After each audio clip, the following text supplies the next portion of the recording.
Hello, students of class 7. Again, I welcome to learning the last topic of chapter number 10. In this video, we have learned about how the Indian Constitution as a living document. देखिए कि कैसे किस प्रकार से हमारे जो Indian constitution है, हमारा भारतीय संविधान है, उस प्रकार हमने देखिए पिछले वीडियो में पढ़ा था इस चैप्टर के कि किस प्रकार से टीएमएस के जो लोग थे उन्होंने अपने आप को बचाने के लिए किस प्रकार से सरकार से एक अपनी लंबी लड़ाई ली थी और finally they have to win.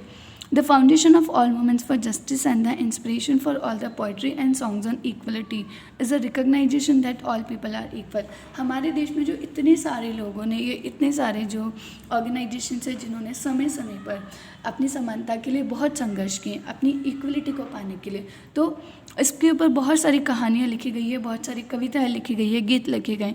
The Indian constitution recognise the equality of all person.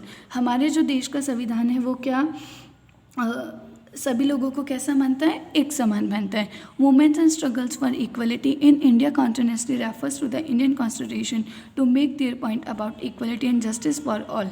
और इंडियन कॉन्स्टिट्यूशन ये बोलता है कि जो भी हमारे यहाँ आंदोलन या संघर्ष की कोई भी कहानियाँ है उसकी हम सम्मान करते हैं. द फिशर वर्कर्स एंड तवा मत्स्य संघ hope that provisions of the constitution will become a reality through the participation in this movement. क्योंकि जब तवा मत्स्य संघ के लोगों ने किस प्रकार से सरकार से फाइट की because of they are right, तो इसी तरीके से वो क्या उम्मीद लगाते थे कि हमारे भारतीय संविधान में जिस प्रकार से हमारे लिए अधिकार मिले गए वो सभी अधिकार हमें मिलने चाहिए.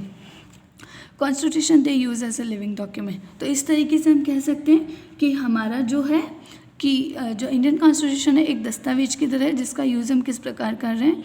इन democracy there are always community and individual try to expand the idea of democracy and push for greater recognisation of equality and existing as well as new issue. देखिए लिविंग डॉक्यूमेंट का मतलब क्या हुआ कि हमारे देश में जो संविधान है उसमें कभी कभी समय समय पर परिवर्तन किए जाते हैं.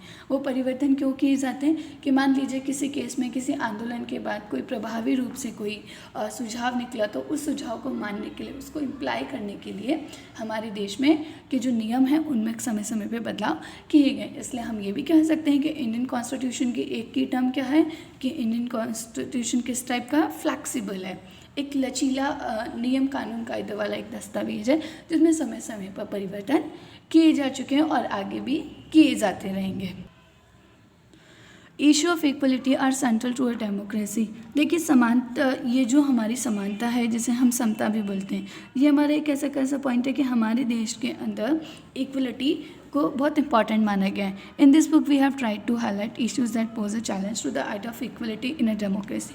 और जैसे कि हमने लास्ट चैप्टर 1 से अभी तक जितने भी चैप्टर्स पढ़े हैं उसमें हमने यही देखा कि जो भारतीय संविधान में जो चीज़ें लिखी गई है उन्हीं चीज़ों को हमें इम्प्लाई करना चाहिए and we respect to our constitution and even all that कि किस प्रकार से हमने डिफरेंट स्टोरीज पढ़ी कि किस प्रकार से हमारे यहाँ पे सभी कामों को, सभी नियम एंड रेगुलेशंस को हर व्यक्ति के लिए, for a citizen, for a officer, सभी के लिए बांटा गया. As you have read include the privatisation of health service in country, the increasing control that business house exert in the media, the low value given to women and their work. हमने बहुत सारे topics पढ़े थे जिसमें हमने role of advertisement पढ़ा, role of markets पढ़े, types of market पढ़े.